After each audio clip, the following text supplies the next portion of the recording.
नमस्कार दोस्तों, जय हिंद, वंदे मातरम। This is Jaiswal coaching centre powered by शिक्षा ही प्रकाश है बाय जायसवाल सर। दोस्तों, गोल्डन वीडियो होने वाला है, गोल्डन चांस होने वाला है। आज की इस वीडियो में बात करेंगे बाल विकास एवं शिक्षा शास्त्र का। दोस्तों, आपको पता, अगर अध्यापक शिक्षक बनना है, शिक्षक शिक्षिका बनना है, अध्यापक अध्यापिका बनना है, गवर्नमेंट टीचर बनना है, उसके लिए सीडीपी यानी चाइल्ड डेवलपमेंट एंड पेडागोजी बहुत ही महत्वपूर्ण होता है। 30 महत्वपूर्ण प्रश्न आते हैं दोस्तों, बहुत ही इंपॉर्टेंट है सिलेक्शन के लिए। तो वीडियो अंत तक देखिए। टॉप 100 क्वेश्चन दोस्तों, जी हाँ, बहुत ही मेहनत के बाद यह सेलेक्ट क्वेश्चन किया गया है। तो वीडियो अंत तक देखें, वॉच करें दोस्तों, और हिम्मत मत हारिए, क्योंकि दोस्तों एक सब्र करिए। सब्र करेंगे, जितना अधिक सब्र करेंगे, और अपने आप को प्रेशर जो है वह कम करना है। प्रेशर अपने माइंड में नहीं लेना है, प्रेशर अपने काम में करना है कि कितना ज़्यादा हो।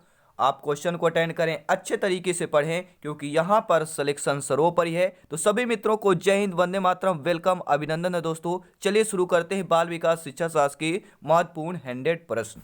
तो पहला प्रश्न आपकी स्क्रीन पर आप लोग देख पा रहे होंगे। एक बार सभी मेरे प्यारे में जितने पहली बार अगर चैनल पे विजिट कर रहे हैं, तो एक बार दिल से चैनल को सब्सक्राइब कर लेंगे, शिक्षा जगत के चैनल को सब्सक्राइब कर लेंगे, और एक बार वीडियो को जय हिंद वंदे मातरम करके वीडियो को लाइक कर लीजिएगा। बहुत बहुत धन्यवाद दोस्तों। अब देखते हैं पहला प्रश्न।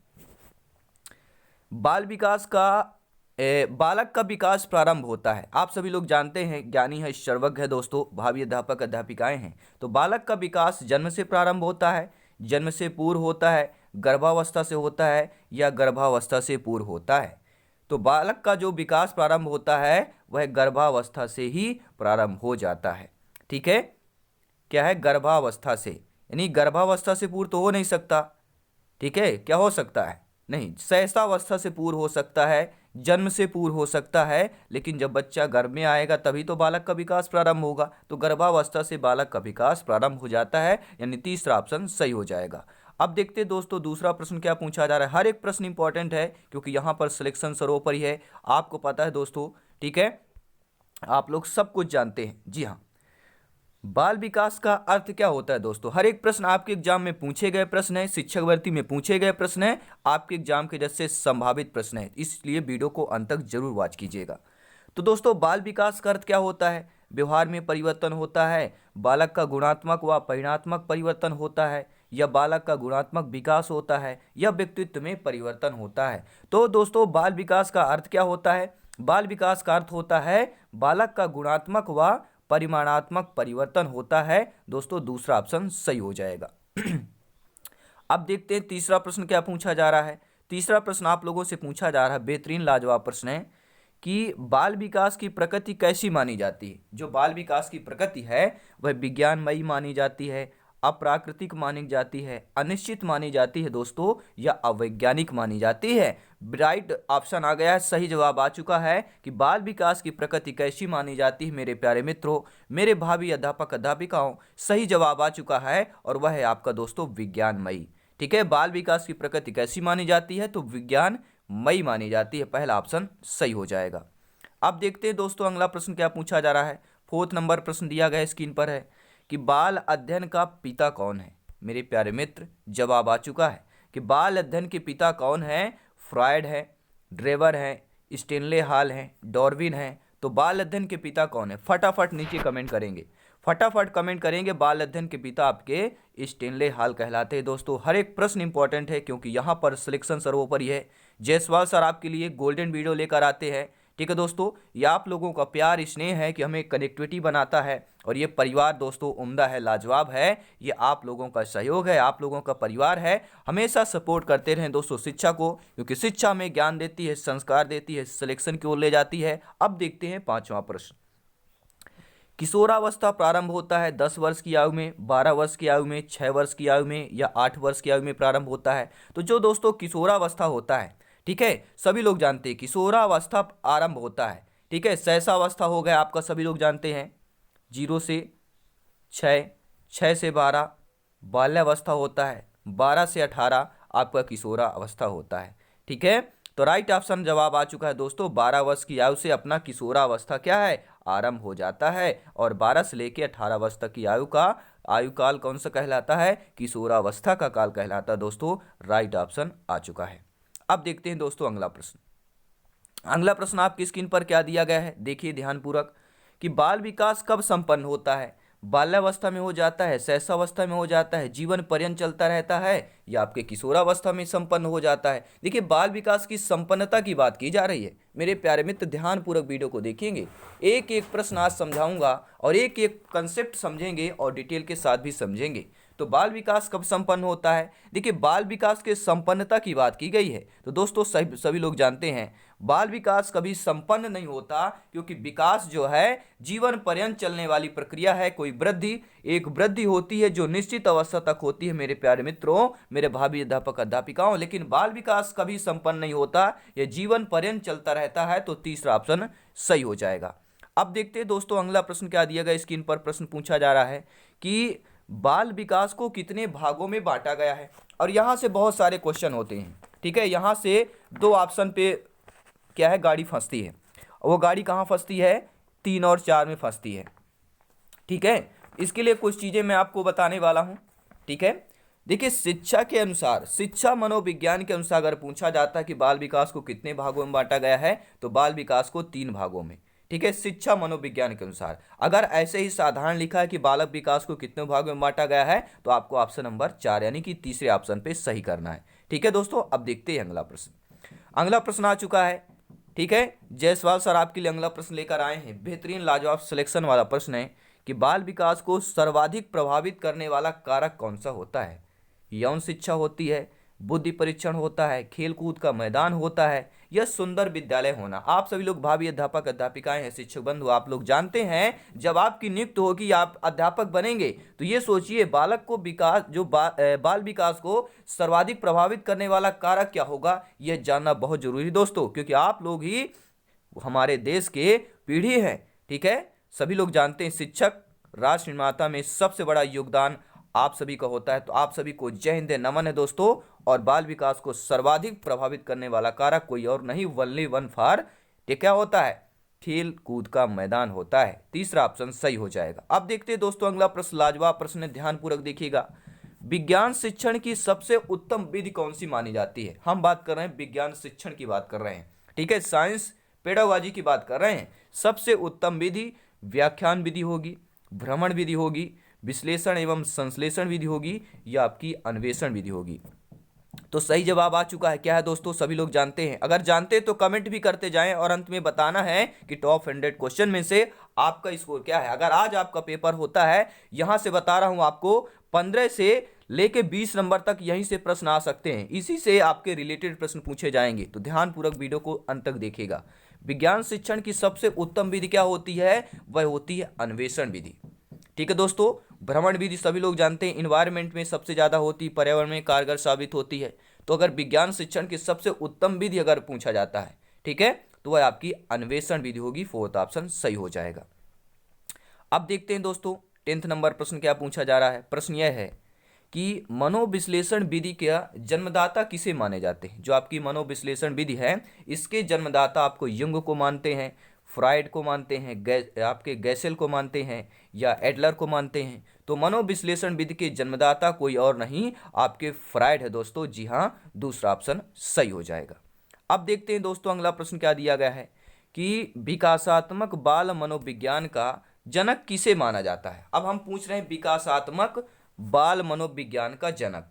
ठीक है, और पिछला प्रश्न क्या था हमारा, मनोविश्लेषण विधि के जन्मदाता, तो आपके फ्राइड हो गए। लेकिन विकासात्मक बाल मनोविज्ञान के जो जनक हैं, क्या आपके फ्राइड ही हैं, या ब्रूनर हैं, या जीन पियाजे जी हैं, या आपके कैली हैं। ये वही जीन पियाजे जी हैं जिन्होंने, ठीक है, बालक की 4 अवस्थाएं बताई हैं। पहले आपके होती है, कौन सी होती है, संवेदी प्रेरक अवस्था होती है। ठीक है, दूसरी अवस्था होती है कौन, पूर्व संक्रियात्मक अवस्था होती है जो 2 से 7 वर्ष होती है। तीसरी अवस्था होती है मूर्त संक्रियात्मक अवस्था 7 से 11 वर्ष, और चौथी अवस्था अमूर्त या औपचारिक अवस्था होती है दोस्तों। ठीक है, जिस पर बच्चा अमूर्त चिंतन करने लगता है, वह आपकी अमूर्त या औपचारिक अवस्था कहलाती है। तो विकासात्मक बाल मनोविज्ञान के जनक आपके कोई और नहीं, जीन पियाजे जी हैं। जी हाँ, जब भी विकासात्मक की बात करते हैं तो जीन पियाजे जी पहले प्रथम नंबर पर आते हैं। ठीक है दोस्तों, अब देखते हैं, जैसे देखिए हमारे देश का या किसी भी देश का सर्वप्रथम यानी कि पहला जो नागरिक राष्ट्रपति होते हैं, वैसे ही जब भी विकासात्मक की बात की जाए तो पहले व्यक्ति आपके जीन पियाजे जी होते हैं। ये बात आपको कंठस्थ कर लेना है और समझ कर यहाँ पे ध्यानपूर्वक करना है, क्योंकि सिलेक्शन सर्वोपरि है। अब देखते हैं अगला प्रश्न। दोस्तों, बाल विकास को पहले किस नाम से जाना जाता था? बेहतरीन, क्या बात है, लाजवाब क्वेश्चन है, सिलेक्शन वाला क्वेश्चन है कि बाल विकास को पहले दोस्तों किस नाम से जाना जाता था। क्या वह बाल अभिप्रेरणा के नाम से जाना जाता था, बाल मनोविज्ञान के, बाल संवेग के, या बाल प्रयोग के? तो जब भी देखिए बाल विकास की बात करते हैं, बाल मनोविज्ञान की बात करते हैं, इन दोनों का कनेक्टिविटी थोड़ा अच्छा है, ठीक है, गुड लगता है। जब ये गुड की बात आती है, ठीक है, गुड़ मीठा वाला नहीं है, गुड यानी कि बेस्ट, अच्छा वाला की बात कर रहे हैं, वो भी मीठा है तो अच्छा है, ठीक है। यानी कि बाल विकास को पहले किस नाम से जाना जाता था? तो वह बाल मनोविज्ञान के नाम से जाना जाता था। अब देखते हैं दोस्तों अगला प्रश्न क्या है, लाजवाब प्रश्न है कि बालक में तार्किकता का अभाव किस आयु तक होता है? ठीक है, तार्किकता का भाव, ये थोड़ा शब्दों का समझिएगा, ठीक है, शब्दों का गेम रहता है, शब्दों का खेल रहता है सीडीपी में। अगर ये आपने करना सीख लिया तो फिर आपको अध्यापक बनना कोई रोक नहीं सकता। आंधी तूफान कितना भी आ जाए भैया, आप जब भी एग्जाम सेंटर में जाएंगे जायसवाल सर को याद कीजिएगा, जायसवाल सर को थैंक्स एग्जाम में सिलेक्शन की बात जरूर दीजिएगा दोस्तों, ठीक है। आप सभी को नमन है, जय हिंद है। बालक में तार्किकता का भाव किस आयु तक होता है? 7 वर्ष तक होता है, 10 वर्ष तक होता है, 12 वर्ष तक होता है, 14 वर्ष तक होता है दोस्तों। तो बालक में तार्किकता का भाव सभी लोग जानते हैं 7 वर्ष तक होता है। अभाव मतलब क्या होता है? अज्ञानता, वो कुछ नहीं जानता, यानी तार्किक के अभाव रहता है। 7 वर्ष तक बाद तार्किक का अभाव रहता है। और जब भी बाल्यावस्था में जैसे ही आपका बालक वहाँ पे पहुँचता है तो बाल्यावस्था में पहुँचने से क्या उसका तार्किक सीधे समझने लगता है। और जैसे ही वह किशोरावस्था में आपका जाता है, ठीक है, बालक अमूर्त यानी कि अमूर्त क्रियात्मक अवस्था या कि औपचारिक क्रियात्मक अवस्था में जाता है तो बालक जो है तार्किक और चिंतन करना प्रारंभ कर देता, उतने में समझ आ जाती है। तो राइट ऑप्शन क्या हो जाएगा दोस्तों? आपका 7 वर्ष तक पहला ऑप्शन सही हो जाएगा। सभी मित्रों को जय हिंद, वंदे मातरम दोस्तों, और माँ सरस्वती से अभिनंदन प्रार्थना है। और सिलेक्शन के बाद एक नारियल माँ सरस्वती को जरूर दोस्तों चढ़ाइएगा और फोड़िएगा, हो सकता है आपका सपना साकार हो। मेरा दिन रात अभिनंदन प्रार्थना करता हूं दोस्तों, क्योंकि आप लोग ही ज्ञानी हैं, सर्वज्ञ हैं, और राष्ट्र निर्माण में सबसे बड़ा योगदान आप लोगों का होता है। अब देखेंगे अगला प्रश्न, खिलौने की आयु दोस्तों कहा जाता है? तो सभी लोग जानते हैं जो पूर्व बाल्यावस्था है उसे खिलौने की आयु कहा जाता है। ये कहने वाली बात नहीं है, हर एक बच्चा जानता है, हर एक शिक्षक बंधु जानता है भैया, ठीक है, आप लोग ज्ञानी हैं। तो बाल मनोविज्ञान के अनुसार शिक्षा के क्षेत्र में मुख्य स्थान क्या होता है? अगर हम बाल मनोविज्ञान, ठीक है, बाल विकास का पहले क्या नाम था? बाल मनोविज्ञान था। और इसी के अनुसार शिक्षा के क्षेत्र में मुख्य स्थान किसका होता है? बालक का होता है, प्रशासक का होता है, अध्यापक का होता है, या अभिभावक यानी माता पिता भाई बहन का होता है? अभिभावक कौन होंगे? माता पिता होंगे। देखिए बाल मनोविज्ञान, अब नाम से ही आपको लगता है भैया बाल मनोविज्ञान है, तो सर्वप्रथम बात है इस शिक्षा जो आपका मुख्य क्षेत्र होगा वह सभी लोग जानते हैं बालक का ही होगा, पहला ऑप्शन सही हो जाएगा। अब देखते हैं अगला प्रश्न, लाजवाब प्रश्न, ध्यान दीजिएगा कि शैशवावस्था में शिशु होता है। अब भैया बच्चा शैशवावस्था में है, 0 से 6 वर्ष तक की आयु के बीच में है, वह सामाजिक होगा, आत्म केंद्रित होगा, संवेगात्मक दृष्टि से दृढ़ होगा यानी मजबूत होगा, या संवेगात्मक दृष्टि अस्थिर होगा। अब समझिएगा शैशवावस्था में शिशु कैसा होता है? आत्म केंद्रित होता है, ना ही सामाजिक होता है, ना संवेगात्मक दृष्टि से दृढ़ यानी मजबूत नहीं हो पाता है, और ना ही आपका अस्थिर होता है। तो कैसा होता है? शैशवावस्था में शिशु या बच्चा आत्म केंद्रित होता है, दूसरा ऑप्शन सही हो जाएगा। अब देखते हैं दोस्तों अगला प्रश्न, पूर्व बाल्यावस्था की विशेषता क्या होती है? मैंने पूर्व बाल्यावस्था, उत्तर बाल्यावस्था बताया था ना, इस बार प्रश्न आएंगे उत्तर बाल्यावस्था, क्योंकि किशोरावस्था से बहुत ज़्यादा प्रश्न पूछे गए हैं, ठीक है। अब पूर्व बाल्यावस्था और आपकी उत्तर बाल्यावस्था से प्रश्न आएंगे। तो पूर्व बाल्यावस्था की विशेषता क्या होती है? जिज्ञासा, खिलौने में रुचि, नवीन पद्धतियाँ, या उपयुक्त छवि होती है। देखिए मैं आपको उत्तर बाल्यावस्था से संबंधित आपको यानी कि पूर्व बाल्यावस्था की विशेषताएं मैंने आपको बताई थी, ठीक है, कि बालक में नवीन प्रवृत्तियाँ जैसे जिज्ञासा, सृजनशील, अनुकरण इत्यादि जन्म लेने लगते हैं। बालक पहली बार जो है घर से अकेले यानी सामाजिक वातावरण में प्रवेश करता है। ये प्रश्न आता है कि बालक पहली बार सामाजिक वातावरण में कब प्रवेश करता है? तो वह आपकी पूर्व बाल्यावस्था की अवस्था होती है प्यारे मित्रों, और वह स्कूल जाना भी प्रारंभ पूर्व बाल्यावस्था में ही करता है। और बालक जो है दोस्तों नए रूपों में समायोजन की समस्या का सामना भी पूर्व बाल्यावस्था में करता है। और पूर्व बाल्यावस्था में बालक जो है खिलौने की रुचि बढ़ जाती है, इसलिए पूर्व बाल्यावस्था की विशेषता क्या है? ये सभी विशेषता है: जिज्ञासा, खिलौने में रुचि और नवीन पद्धतियां। अब देखते हैं दोस्तों अगला प्रश्न क्या दिया गया है कि 5 से 12 तक 12 वर्ष तक की आयु कहलाती है। अब प्रश्न पूछा गया भैया 5 से 12 तक बताइए।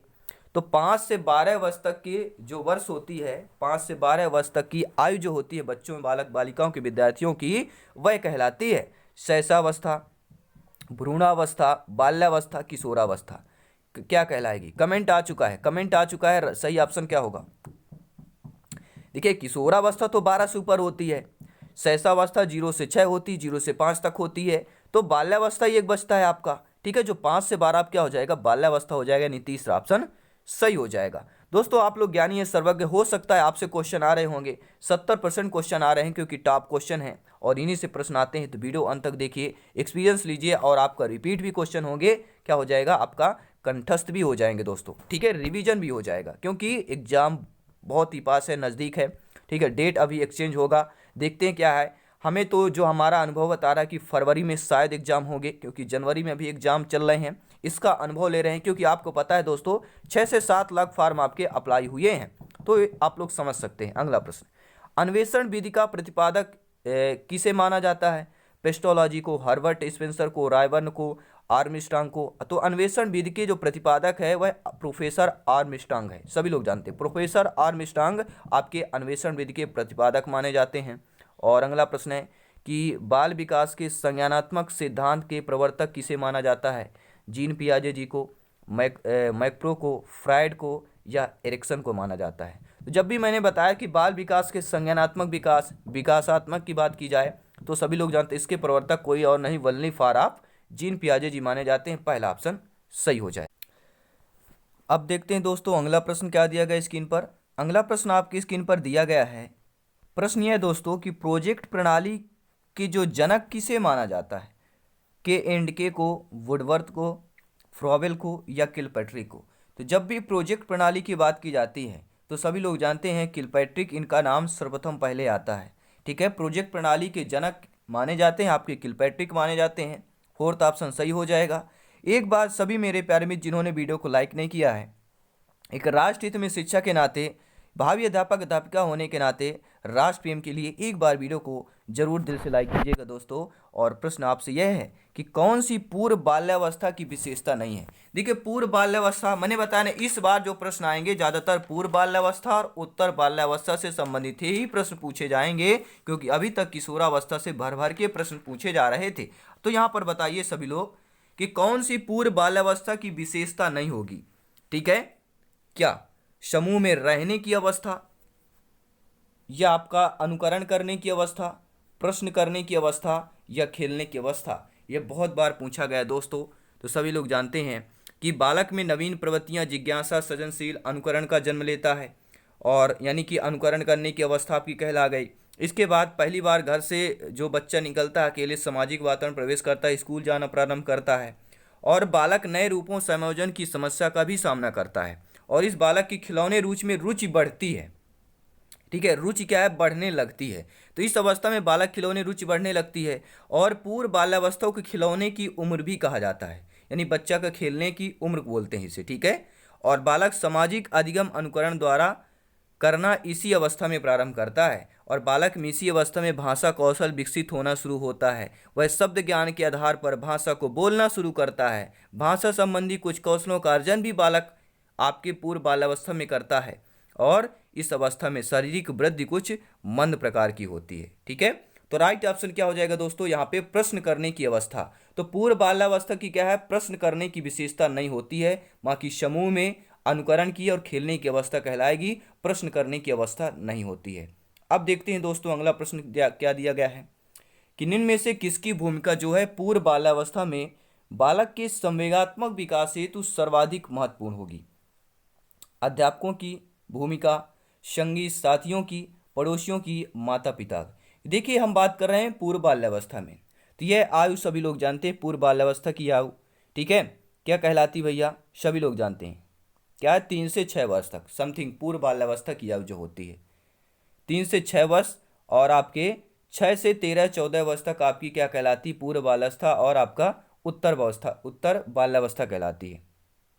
ठीक है, तो यहाँ पर देख तो किसकी भूमिका जो है पूर्व बाल्यावस्था में बालक के संवेगात्मक विकास हेतु सर्वाधिक होगी। देखिए बच्चा वहाँ पे सभी जानते हैं स्कूल जाना प्रारंभ करता है। ठीक है, समूह में जाने की वहाँ पे क्या है, समूह में जाता है, मिलने की जिज्ञासा होती है, यानी कि जो संवेगात्मक विकास सर्वाधिक महत्वपूर्ण होता है भूमिका वह माता पिता यानी अभिभावक की होती है। फोर्थ ऑप्शन यहाँ पर सही हो जाएगा। अब देखते हैं दोस्तों अगला प्रश्न क्या दिया गया है कि कार्ल व ब्रूस ने बाल्यावस्था को क्या माना है। जो कार्ल और ब्रूस हैं आपके, इन्होंने बाल्यावस्था को क्या माना है, समस्यात्मक काल माना है, या आपकी अनोखा काल, मिथ्या परिपक्वता का काल, या जिज्ञासा का काल। तो दोस्तों कार्ल और ब्रूस ने बाल्यावस्था के इस काल को क्या माना है, सभी लोग कमेंट करेंगे। अगर आप लोगों से क्वेश्चन आते हैं तो बेफिक्र कमेंट कीजिए दोस्तों। जी हाँ, जवाब आ चुका है कि अनोखा काल माना है।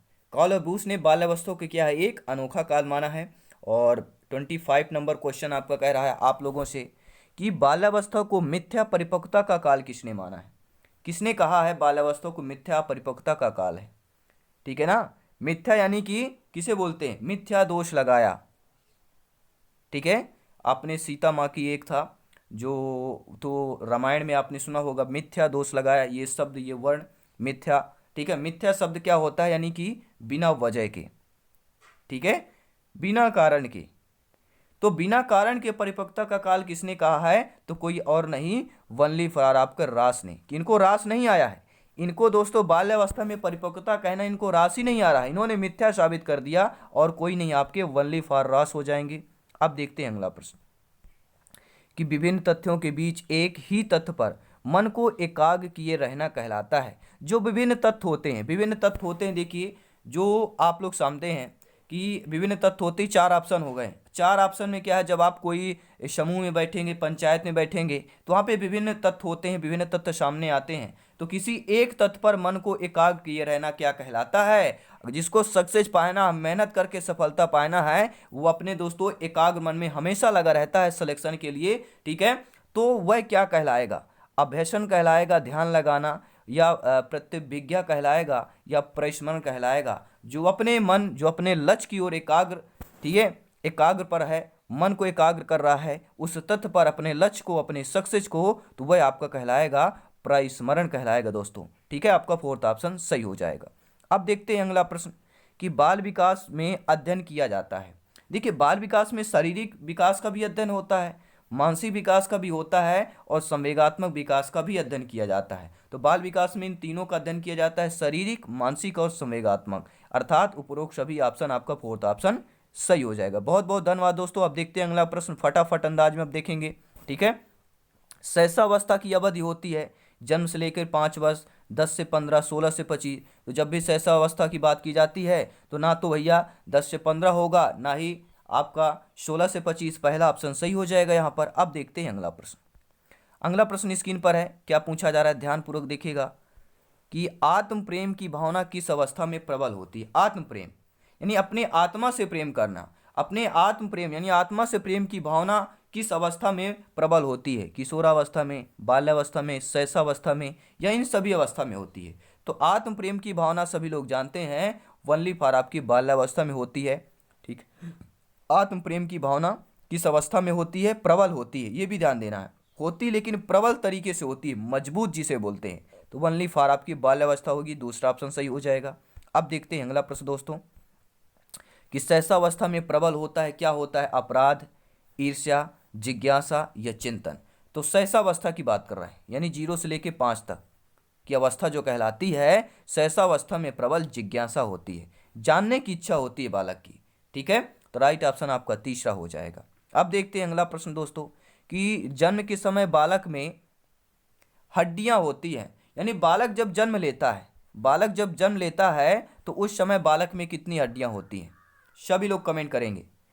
देखिए बालक जब जन्म लेता है तो उस पर लगभग आपके 300 हड्डियां होती हैं। मैंने गूगल में सर्च किया, वहाँ पे खोज किया तो पता चला, बहुत से बच्चे बोलते हैं 270 होती है। ठीक है, बहुत में, लेकिन यहाँ पर 300 आपका ऑप्शन दिया गया है, तो 300 आपका ऑप्शन यहाँ पे सही हो जाएगा दोस्तों।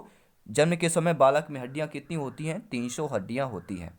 अब देखते हैं अगला प्रश्न कि शैशवावस्था की विशेषता नहीं है। अब देखिए शैशवावस्था से भी प्रश्न आ गया कि शैशवावस्था की क्या विशेषता नहीं है, तो ये भी जानना जरूरी कि शैशवावस्था की विशेषताएं क्या क्या होती हैं। ठीक है, शैशवावस्था के लिए अत्यंत संकट की अवस्था होती है बालक के लिए, और अत्यंत सावधानी की आवश्यकता होती है। जरा सी असावधानी होने पर बालक को वातावरण के साथ संयोजन स्थापित करने में गंभीर कठिनाई भी हो सकती है।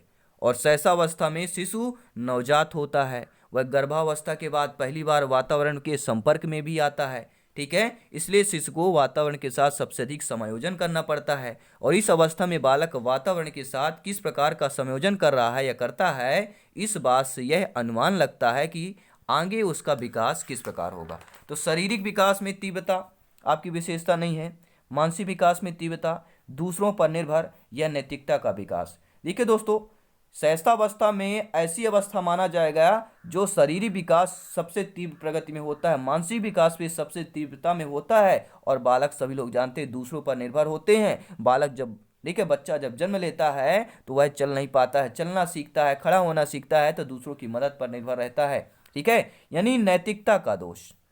आपके शैशवावस्था की विशेषता नैतिकता में दोष यहाँ पे जो दिया गया है, तो fourth option according to question right option number fourth हो जाएगा। अब देखते हैं दोस्तों अगला प्रश्न कि किशोरों में समुचित विकास के लिए आवश्यक क्या होता है। हम किशोरों की बात कर रहे हैं, तो समुचित विकास के लिए आवश्यक सदाचार का शिक्षण, नैतिक शिक्षण, आदर्श शिक्षण, या ये सभी हो जाएगा। तो किशोरों में समुचित विकास के लिए आवश्यक आपका सदाचार शिक्षण भी होता है, नैतिक शिक्षण भी होता है, आदर्श शिक्षण, क्योंकि 12 से लेकर 18 वर्ष तक बच्चे हर एक तरीके से समझने में, तर्क करने, चिंतन करने में आपके सक्षम होते हैं।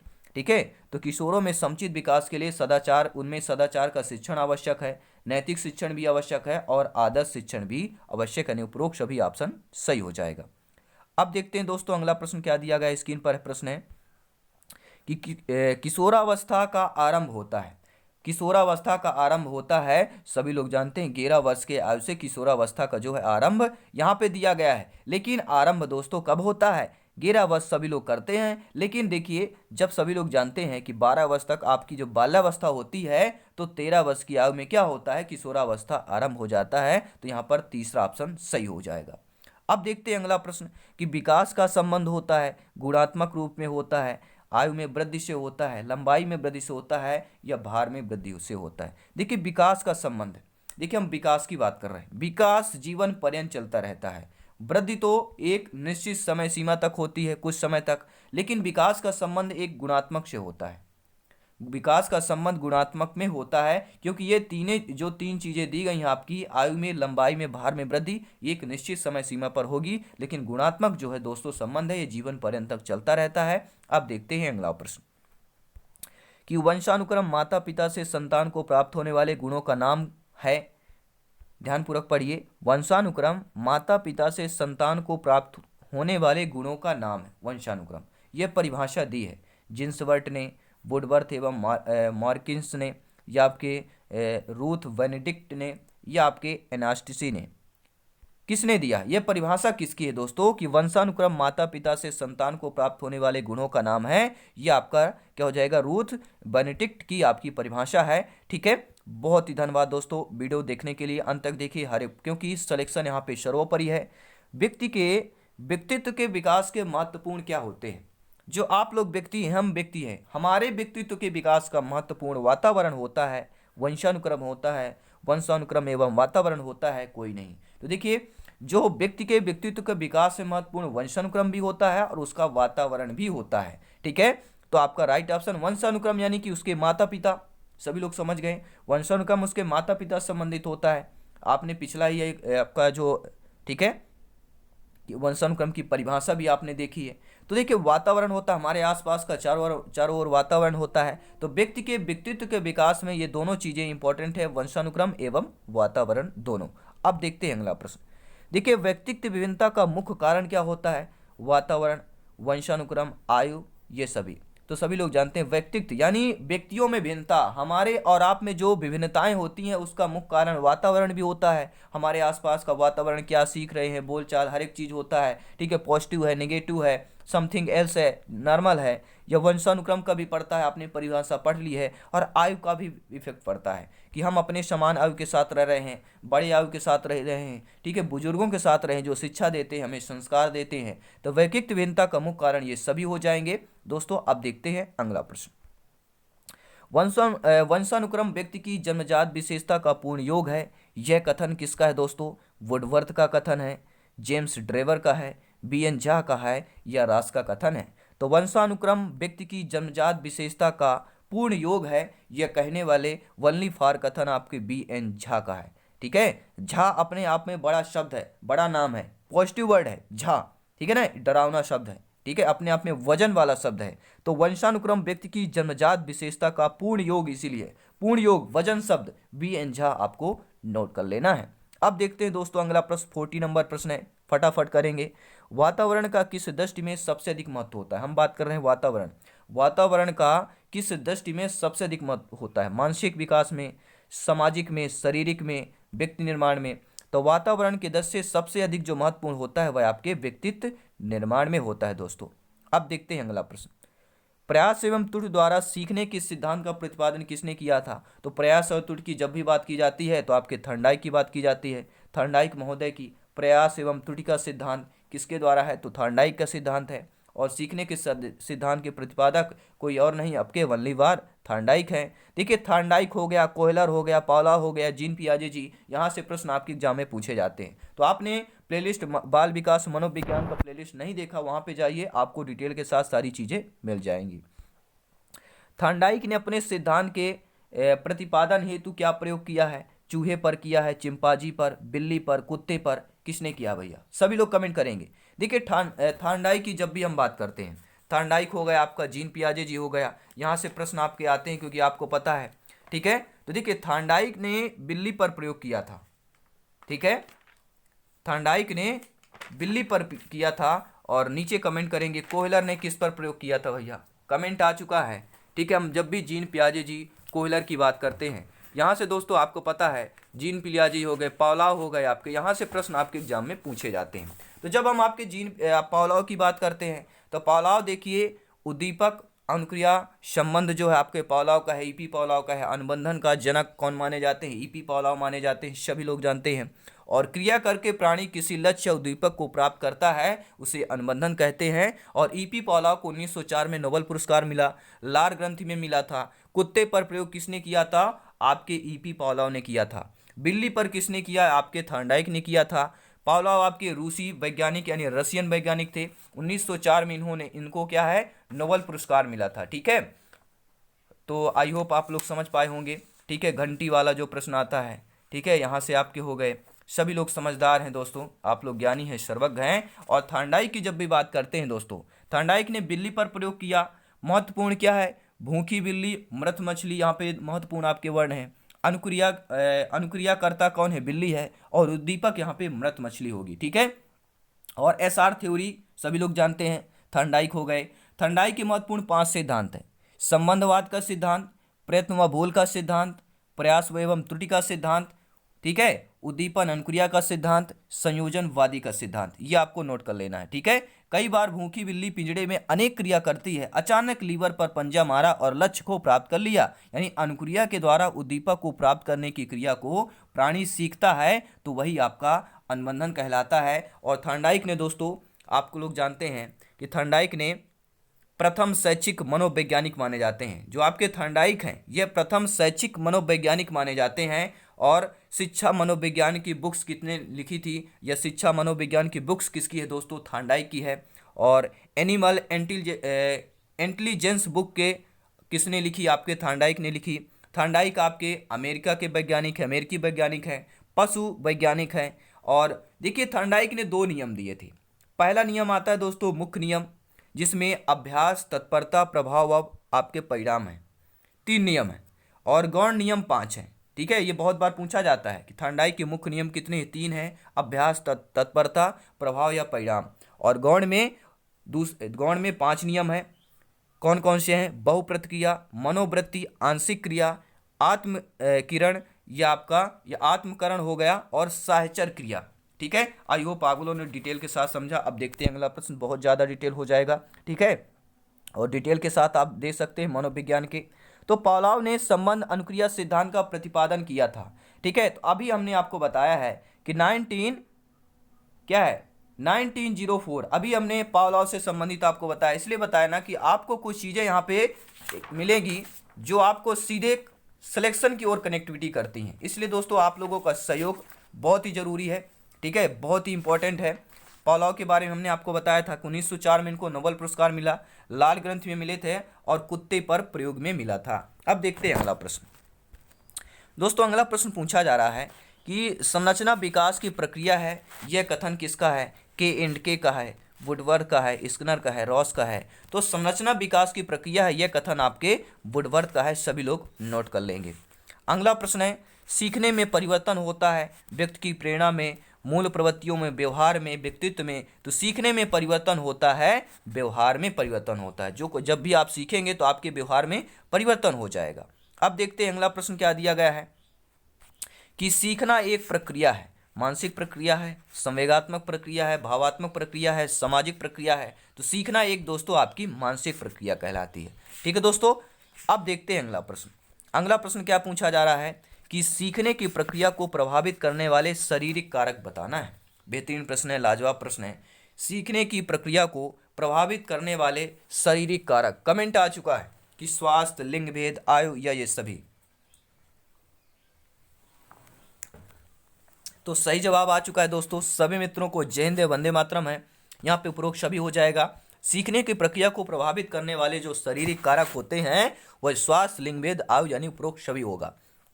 अब देखते हैं दोस्तों अगला प्रश्न कि दूध के दांत गिरने एवं स्थायी दांत आने की आयु होती है। दूध के दांत गिरते हैं और स्थायी दांत आते हैं, वह बालक की आयु क्या होगी? 4 वर्ष, 6 वर्ष, 8 वर्ष, 10 वर्ष। जब भी दूध के दांत की बात की जाती है, गिरना एवं स्थायी दांत की बात की जाती है, तो आपको 6 वर्ष में कर देना है। जब बालक पूर्व बाल्यावस्था में होता है तो पूर्व बाल्यावस्था के आयु में क्या होता है दोस्तों? दूध के दांत गिरते हैं और स्थायी दांत कब आते हैं? पूर्व बाल्यावस्था की आयु में, यानी 6 वर्ष आपका दूसरा ऑप्शन सही हो जाएगा। अब देखते हैं दोस्तों अगला प्रश्न क्या दिया गया है कि संवेगात्मक स्थिरता सबसे अधिक होती है शैशवावस्था में, बाल्यावस्था में, किशोरावस्था में, पूर्व किशोरावस्था में। तो संवेगात्मक स्थिरता यानी जो बालक में संवेग होते हैं उसमें स्थिरता कब आती है? सबसे अधिक संवेगात्मक स्थिरता सबसे अधिक होती है किस अवस्था में? तो वह किशोरावस्था में होती है। ठीक है, संवेगात्मक स्थिरता की बात कर रहे हैं। अब देखते हैं अगला प्रश्न कि शिशु के समाजीकरण की प्रक्रिया होती है, जन्म से होती है, 1 माह के बाद, 2 माह के बाद, 3 माह के बाद। तो शिशु के समाजीकरण की प्रक्रिया हमने आपको डिटेल के साथ इसलिए बताया था। ठीक है, पूर्व बाल्यावस्था, उत्तर बाल्यावस्था से संबंधित प्रश्न है ये। ठीक है, किशोरावस्था का भी प्रश्न है कि शिशु में समाजीकरण की प्रक्रिया होती है। हम आप लोगों को बताए थे दोस्तों। ठीक है, जब 0 से 5 वर्ष की बात कर रहे थे, ठीक है, तो ये देशी जन्म से ही होती है। शिशु के समाजीकरण की जो प्रक्रिया होती है दोस्तों वह जन्म से होती है, हमने आप लोगों को बताया था। ठीक है, अब देखते हैं अगला प्रश्न। देखिए 50 प्रश्न कंप्लीट कर लिए हैं, 50 प्रश्न और रहे हैं। अब जल्दी से करेंगे, फटाफट करेंगे क्योंकि सिलेक्शन समय बहुत कम है, सिलेक्शन बहुत ही महत्वपूर्ण है। गेस्टाल्ट वाद के जन्मदाता कौन है? आपके स्किनर हैं, ठीक है, वर्दीमर हैं, विने हैं या आपके स्पिनोविच हैं। तो गेस्टाल्ट कि जो जन्मदाता माने जाते हैं वह वर्दीमर। ठीक है, कौन माने जाते हैं भैया? वर्दीमर। ठीक है, सभी लोग नोट कर लेंगे। अब देखते हैं अगला प्रश्न कि किस पहलू में मानसिक स्वास्थ्य को बनाए रखने की विधियां बताई जाती हैं? ऐसा पहलू बताइए भैया। आप सभी लोग भावी अध्यापक अध्यापिकाएं हैं, ज्ञानी हैं, सर्वज्ञ हैं, ये बताइए कि किस पहलू को मानसिक स्वास्थ्य को, ठीक है, बनाए रखने की विधियां बताई जाती हैं? निरोधात्मक पहलू, संरचनात्मक पहलू, समरात्मक पहलू या दोस्तों उपचारात्मक पहलू? तो सही जवाब आ चुका है, वह कहलाता है संरचनात्मक पहलू। ठीक है, किस पहलू को? मानसिक स्वास्थ्य को बनाए रखना। तो जो देखिए संरचनात्मक पहलू होता है, इस पहलू को जो है, इस पहलू को जो विधियां बताई गई हैं वह है कि मानसिक स्वास्थ्य को बनाए रखना।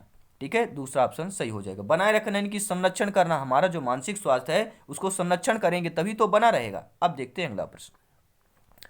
कौन से अवयव को सुकराती विधि भी कहा जाता है? ऐसा अवयव का नाम बताइए जिसे सुकराती विधि कहा जाता है। प्रश्नोत्तर, अन्वेषण, योजना या समीक्षा?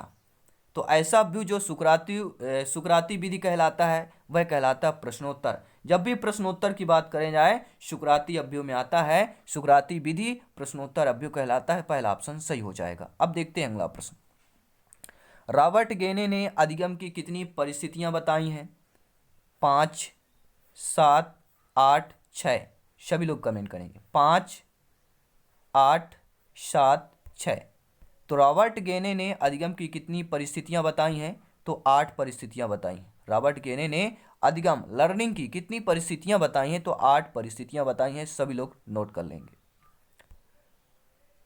शिक्षा मनोविज्ञान के अंतर्गत शिक्षा से संबंधित संपूर्ण व्यवहार और व्यक्तित्व आ जाता है, यह परिभाषा किसके द्वारा दी गई है?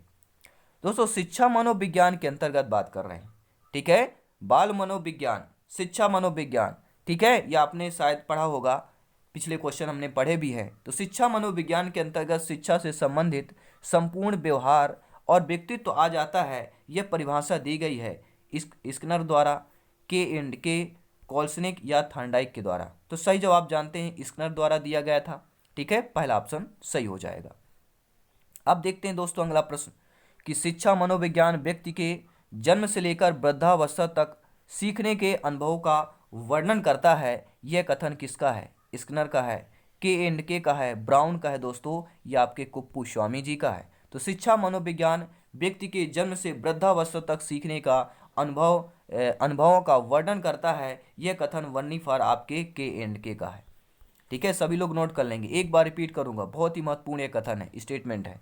शिक्षा मनोविज्ञान व्यक्ति के जन्म से वृद्धावस्था तक, क्या है? जन्म से वृद्धावस्था तक सीखने के अनुभवों का वर्णन करता है शिक्षा मनोविज्ञान जो होता है, ठीक है। तो यह किसका कथन है? आपके के एंड के का है। दूसरा ऑप्शन सही हो जाएगा। अब देखते हैं दोस्तों अगला प्रश्न क्या दिया गया है। अगला प्रश्न स्क्रीन पर है कि बालक के शारीरिक विकास व वृद्धि को प्रभावित करता है वंशानुक्रम, वातावरण, केवल वंशानुक्रम या वंशानुक्रम वातावरण दोनों। देखिए बालक का जो शारीरिक विकास एवं वृद्धि जो प्रभावित आपका देखिए वंशानुक्रम भी पड़ता है, वातावरण, ये प्रश्न आ चुका है, ठीक है, रिपीट हो चुका है। अब देखते हैं अगला प्रश्न कि कौन सा जो अधिगम है प्रक्रिया का पक्ष नहीं है? निम्न में से कौन सा अधिगम प्रक्रिया का पक्ष नहीं है? उद्देश्य, अभिप्रेरणा, पुनर्बलन, दबाव। तो राइट ऑप्शन क्या होगा? सटीक आंसर क्या होगा? देखिए ऐसा अधिगम जो प्रक्रिया का पक्ष नहीं होता है, देखिए उद्देश्य होता है। अधिगम का जो प्रक्रिया का पक्ष उद्देश्य होता है, अभिप्रेरणा होता है, पुनर्बलन होता है, लेकिन दबाव नहीं होता। दबाव एक अपने आप में निगेटिव शब्द है, ठीक है, पेडोलॉजी के लिए। तो आपका फोर्थ ऑप्शन नेगेटिव कहलाएगा, और नेगेटिव प्रश्न नहीं है तो नेगेटिव तरफ ही जाता है, ठीक है। अगर आपके पास पॉजिटिव एनर्जी है तो पॉजिटिव तरफ ही जाएंगे आप, ठीक है, अच्छे रास्ते पर जाएंगे, अच्छे मन विचार से जाएंगे। अगर मन आपके अच्छा है, अच्छी सोच है आपके, विचार अच्छे हैं, तो हमेशा आप देखिए आपका उद्देश्य, अभिप्रेरणा, पुनर्बलन जो होता है उसकी जो प्रक्रिया होती है आपकी वल्ली फॉर नंबर 1 में होती है। अब देखते हैं दोस्तों अगला प्रश्न। आत्मसम्मान की भावना का लक्षण प्रकट करती है बाल्यावस्था, शैशवावस्था, किशोरावस्था, प्रौढ़ावस्था। तो आत्मसम्मान की भावना का लक्षण प्रकट करती है वह आपकी किशोरा, आत्मसम्मान की भावना, ठीक है। जब आप किशोरावस्था बालक में पहुंच जाता है 12 से 18 वर्ष की आयु में, तो उसे आत्मसम्मान की भावना लक्षण उसमें आ जाती, प्रकट करती है, वह आपकी किशोरावस्था कहलाती है। अब देखते हैं दोस्तों अगला प्रश्न। किशोरावस्था की विशेषताओं को सर्वोत्तम रूप से व्यक्त करने वाला एक शब्द कौन होगा? विकास होगा, समायोजन होगा, परिवर्तन होगा, अस्थिरता होगी। तो किशोरावस्था की विशेषताओं को सर्वोत्तम रूप से व्यक्त करने वाला एक शब्द जो होता है वह आपका परिवर्तन कहलाता है, ठीक है। किशोरावस्था की विशेषताओं को सर्वोत्तम रूप से व्यक्त करने वाला एक शब्द आपका वह परिवर्तन है दोस्तों, ठीक है। अब देखते हैं अगला प्रश्न।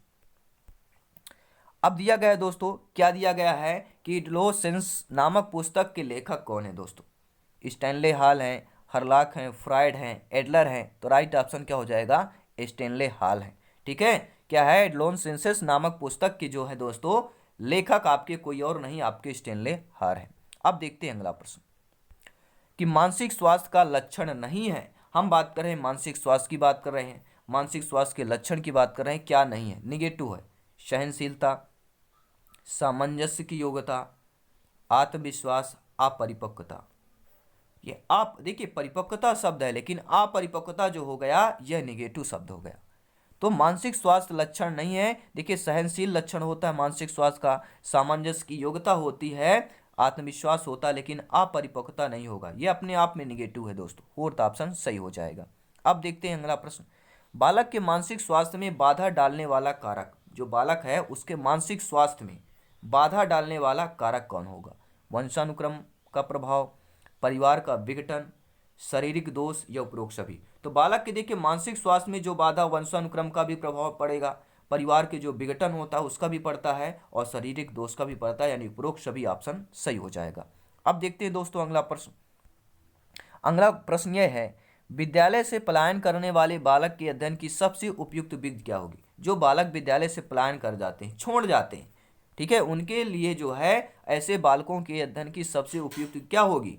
केस स्टडी विधि, प्रश्नावली, सर्वेक्षण विधि, प्रयोगात्मक विधि। आप सभी लोग ज्ञानी हैं, सर्वज्ञ हैं, शिक्षक बंधु है, भावी अध्यापक अध्यापिकाएं, इस प्रश्न का जवाब आ चुका है और आना भी चाहिए दोस्तों, क्योंकि सिलेक्शन सर्वोपरि है। हमें कुछ नहीं चाहिए, हमें केवल सिलेक्शन चाहिए, आप लोगों का सिलेक्शन चाहिए, इस परिवार का हर एक व्यक्ति, हर एक शिक्षक बंधु का सिलेक्शन चाहिए, जिसका सपना अध्यापक अध्यापिका बनना दोस्तों। और इस प्रश्न का जवाब आ चुका है केस स्टडी विधि, ठीक है।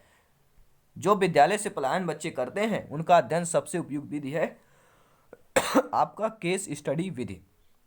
अब देखते हैं दोस्तों अगला प्रश्न। जी हाँ, कुछ भी आ जाए रास्ते में रुकना नहीं है, जब चल पड़े हैं दोस्तों तो चलना है, अंतिम लक्ष्य तक चलना है, ठीक है। चलिए अगला प्रश्न, निम्न में से जो है किस मनोवैज्ञानिक ने संवेगात्मक बुद्धि पर काम किया है? हार्वर्ड गार्डनर ने, डेनियल गोलमैन ने, या आपके जॉन डी मेयर व पीटर साल्वे ने, या उपरोक्त सभी ने। तो दोस्तों किस मनोवैज्ञानिक ने संवेगात्मक बुद्धि पर काम किया है? ये आपके कहलाते हैं। देखिए संवेगात्मक बुद्धि पर आपके हार्वर्ड गार्डनर ने भी काम किया है, ठीक है, और डेनियल गोलमैन ने भी किया है, और जॉन डी मेयर व पीटर साल्वे ने, यानी उपरोक्त सभी ऑप्शन सही हो जाएगा। अब देखते हैं अगला प्रश्न, संवेगों पर नियंत्रण पाने के लिए बालकों को अभ्यास कराना चाहिए, ठीक है। जो संवेग होते हैं बालकों में, अगर उनका नियंत्रण पाना हो बालकों में, तो क्या अभ्यास कराएंगे? आप सभी लोग ज्ञानी हैं, आप लोग भावी अध्यापक अध्यापिकाएं हैं, शिक्षक बंधु, ये बताइए बालक में संवेगों में अगर नियंत्रण अगर, ठीक है, पाना हो आपको, बालकों के जो संवेग होते हैं उनमें नियंत्रण पाना हो, तो बालकों को क्या अभ्यास कराएंगे आप लोग? आत्मचेतना का, आत्म प्रेरणा का, आत्मनियंत्रण का, या आत्मानुभूत की आपका अभ्यास कराएंगे? तो सही जवाब सटीक आंसर है आत्मानुभूत का अभ्यास कराएंगे संवेगों पर नियंत्रण के लिए। अब देखते हैं अगला प्रश्न, शिक्षण का वह प्रतिमान जिसका सर्वाधिक प्रयोग भाषा व व्याकरण शिक्षण हेतु उपयोगी है। शिक्षण का वह प्रतिमान जिसका सर्वाधिक प्रयोग भाषा व व्याकरण शिक्षण हेतु उपयोगी है। आगमन प्रतिमान, संप्रत्यय संप्राप्ति प्रतिमान, प्रच्छ प्रशिक्षण प्रतिमान, या विकासात्मक परिणाम। तो शिक्षण का वह प्रतिमान जिसका सर्वाधिक प्रयोग भाषा व व्याकरण शिक्षण हेतु उपयोगी है, वह आपका संप्रत्यय संप्राप्ति प्रतिमान कहलाता है। अब देखते हैं दोस्तों अगला प्रश्न कि बालक को कक्षा में नियमित आने के लिए प्रेरित करने के लिए उपयुक्त सुझाव क्या होगा? ठीक है, आप लोग भावी अध्यापक हैं, ये बताइए कि बालक को कक्षा में नियमित आने के लिए प्रेरित करने के लिए उपयुक्त सुझाव क्या होगा? बालक को आप लोग डांटेंगे, बालकों की आलोचना करेंगे, या उसे जुर्माना दे देंगे कि आप अगर नहीं आएंगे तो आपको ठीक है प्रत्येक डेली 100 रुपये देना पड़ेगा, जुर्माना दे देंगे, या उसे प्रोत्साहन करेंगे? देखिए बालक को प्रेम से जीता जा सकता है। बालक को जितना ज़्यादा प्रेम और स्नेह करेंगे और हमेशा मित्रता पूर्वक रहिए बालकों के साथ, तो अच्छा व्यवहार रहता है। तो बालकों को कक्षा में नियमित आने के लिए अगर प्रेरित करना है तो उसके लिए प्रोत्साहन करना चाहिए, फोर्थ ऑप्शन सही हो जाएगा। अब देखते हैं अगला प्रश्न, एक अध्यापक श्रव्य शिक्षण सामग्री के प्रयोग से अपने अध्यापन को सरल बनाता है, रोचक बनाता है, प्रासंगिक बनाता है, या मनोरंजक बनाता है? तो एक अध्यापक श्रव्य शिक्षण सामग्री के प्रयोग से अपने अध्यापन को क्या बनाता है दोस्तों? रोचक बनाता है, ठीक है। बोलने का श्रव्य शिक्षण सामग्री से क्या होता है? आप भावी अध्यापक अध्यापिकाएं हैं, अगर आप अच्छा बढ़िया श्रव्य शिक्षण सामग्री का प्रयोग कर रहे हैं तो इससे क्या होता है? अध्यापन में क्या है, बच्चों में रोचकता आती है, ठीक है, रोचक बनते हैं। और बच्चों में अध्यापन के लिए उन्हें एक्टिविटी करने के लिए, ठीक है, यानी कनेक्टिविटी हो, एक्टिविटी हो, ठीक है, उत्सुकता हो, तो उनके लिए क्या है, सभी लोग जानते हैं कि रोचक बनाना बहुत ही इंपॉर्टेंट है। अब देखते हैं अगला प्रश्न, मनोविश्लेषण में जिसके अध्ययन पर बल दिया जाता है। तो मनोविश्लेषण में किसके अध्ययन पर बल दिया जाता है? संचेतना के, अर्ध संचेतना के, अचेतन के या बहुचेतन पर। तो मनोविश्लेषण में दोस्तों किसके अध्ययन पर बल दिया जाता है? तो अचेतन मन पर बल दिया जाता है। आइए दोस्तों अब देखते हैं अगला प्रश्न क्या दिया गया स्क्रीन पर आपके।